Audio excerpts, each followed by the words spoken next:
I want to welcome all of you here and thank you for coming to help my family and to mourn with my family and mostly to celebrate a life well lived. My mother was the glue that held our family together through the ups and downs and thicks and thins of our family's politics. As individuals, she believed in us and took care of us. When I was 14, I supported President Johnson for president. And every day I wore a Johnson sticker on my shirt.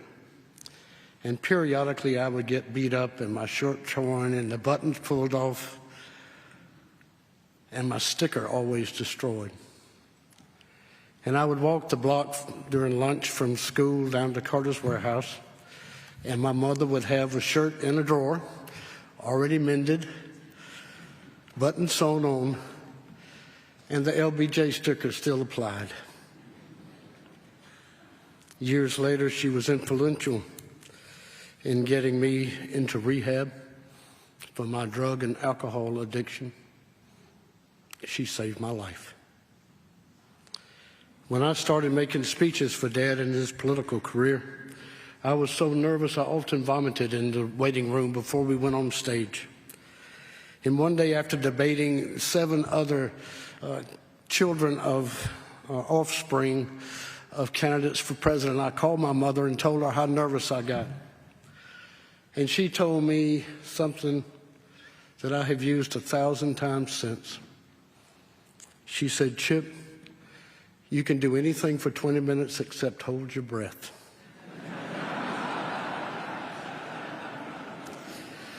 When I was in the 2nd grade at Plains High School, they had a donkey basketball game in the stadium, in the school building there, to raise money for the school.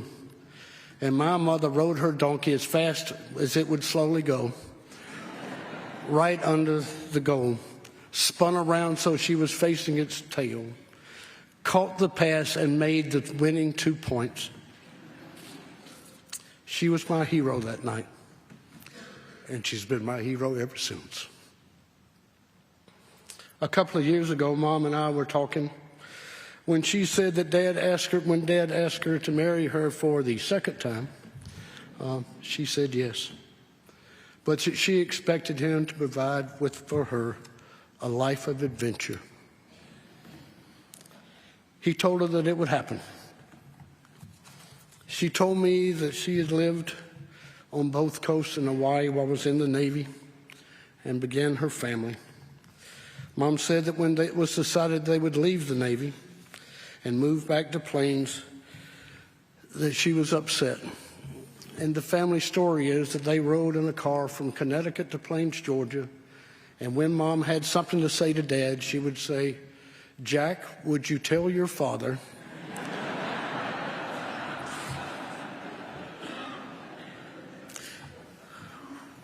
When Dad ran for office the first time, my mother ended up running Carter's warehouse. She loved it.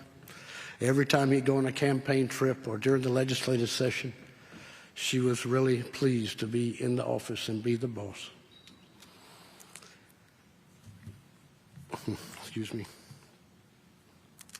She told me that when Dad started running for president, that the thing that she enjoyed the most were the people that she met across the country. And that from working in Carter's warehouse, she said, "I was able to speak the languages and prices and yields and relate to everyday issues and farm families, especially in Iowa." She said because of that, she's the one that helped win that election there.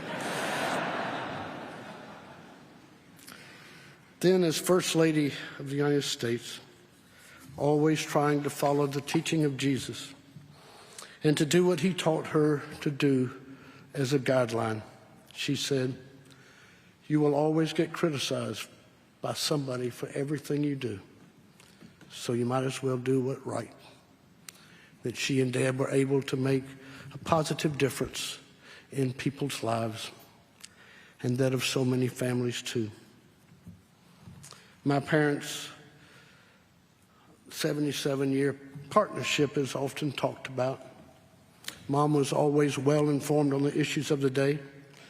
In the White House, Mom asked Dad so many questions that he finally said that she should attend cabinet meetings.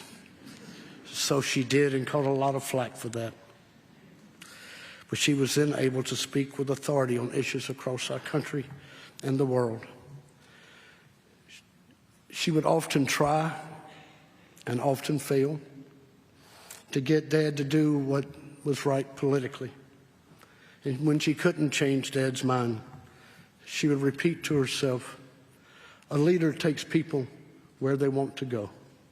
A great leader takes people where they need to go." Losing the election in 1980 was devastating to us all. My parents were still young, my mother only 53, and they knew they still had more to contribute. They decided they would become missionaries and spent months trying to decide how to accomplish their goal. Finally, they decided as partners to start the Carter Center, which would allow my mother to continue to fight the stigma of mental illness and allow them both to help the poorest of the poor on this earth, as Jesus had taught them. Mom started the Rosalynn Carter Institute for Caregivers at Georgia Southwestern University to train and support those who help others. At the same time, Mom and Dad continued to support Habitat for Humanity, and Mom continued to support the Friendship Force. She told me that her adventures had led her to more than 120 countries. She had been fly fishing all over the world. She had met kings and queens, presidents, others in authority, powerful corporate leaders and celebrities. She said the people that she felt the most comfortable with and the people she enjoyed being with the most were those that lived in absolute abject poverty, the ones without adequate housing, without a proper diet, and without access to word. And she had probably had more adventures than anybody else on earth. Mom was always fun to be with. Halloween before the pandemic, Mom showed up at Amy's house. Amy lives on a street which closes down on Halloween, and every house is decorated. Mom was beautifully dressed as a monarch butterfly. The Secret Service were dressed casually but perfectly as Secret Service agents. She proceeded to go up and down the street with her grand and grandchildren and go trick-or-treating up and down and talk to people all over the street.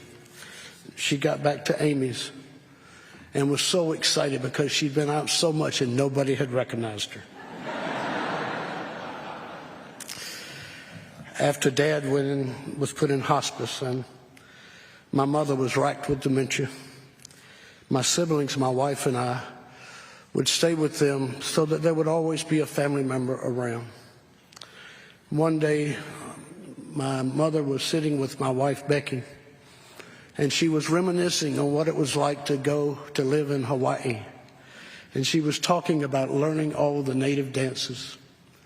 And she got up from the sofa, pushed her walker away, which she couldn't take a step without, and proceeded to do the hula for 2 or 3 minutes. She grabbed her walker, turned around, sat back on the sofa, and turned to my wife and said, "That's how you do it." I will always love my mother.